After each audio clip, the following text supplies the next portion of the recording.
কালিয়াচক 1 ব্লকের আলিপুর 2 অঞ্চল কংগ্রেসের উদ্যোগে শেরশাহী এলাকায় কংগ্রেসের একটি সাংগঠনিক কর্মী সভা অনুষ্ঠিত হল শনিবার বিকেলে।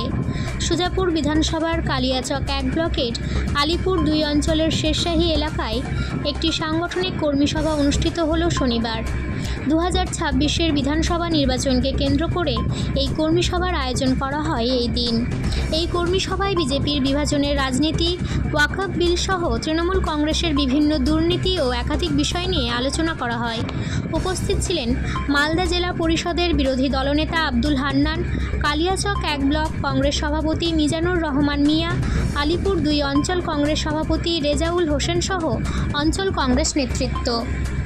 আলিপুর 2 জিপির প্রত্যেক মাসে আমাদের একটা করে মিটিং হয় সংগঠনকে মজবুত করার জন্য এবং মানুষকে যে সারা পশ্চিম বাংলার যে দুর্নীতি, সারা ভারতবর্ষের যে লুট রাজত্ব যে শুরু করেছে এই বিজেপি আর তৃণমূল, যে রুটির এ পিঠটাকেও রুটি বলা হয়, এ ঘর থেকে ওই ঘরে অনায়াসে যাওয়া যায়, শুধু সাইনবোর্ডটা চেঞ্জ করে দেবে। তৃণমূলের চরিচপাটা করতে গিয়ে দুর্নীতি করতে গিয়ে ধরা পড়বে, বিজেপিতে গিয়ে আবার ফিল্টার ওয়াশ হয়ে গেল, শুদ্ধিকরণ হয়ে যাবে। বিজেপিতে কেউ যদি চুরি করতে গিয়ে ধরা পড়ে, ওখানে তো নাই, ওদের কাছে ইডি আছে, সিবিআই আছে। ফলে সারা ভারতবর্ষের মানুষ বলছে ভোট চুরি করে এই বিজেপি সরকার গদিতে আছে এবং পশ্চিম বাংলার মানুষকে বলছে সবই করে দিলাম, সবই দিয়ে দিলাম।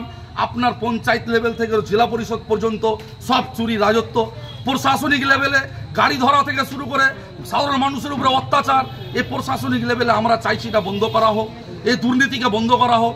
আলিপুর 2 অঞ্চলের কর্মী সভা, আমরা প্রত্যেকটা অঞ্চলে এখন কর্মী সভা আরম্ভ করেছি। পিসিসি নির্দেশ এবং এআইসিসি নির্দেশ, আমাদেরকে প্রত্যেকটা অঞ্চলে মাসে অন্তত একটা করে সভা করতে হবে। ওই রুটিন মাফিক আজকে আলিপুর 2-এ আমাদের একটা ছোট্ট কর্মী সভা ছিল। কর্মী সভা আমরা করলাম।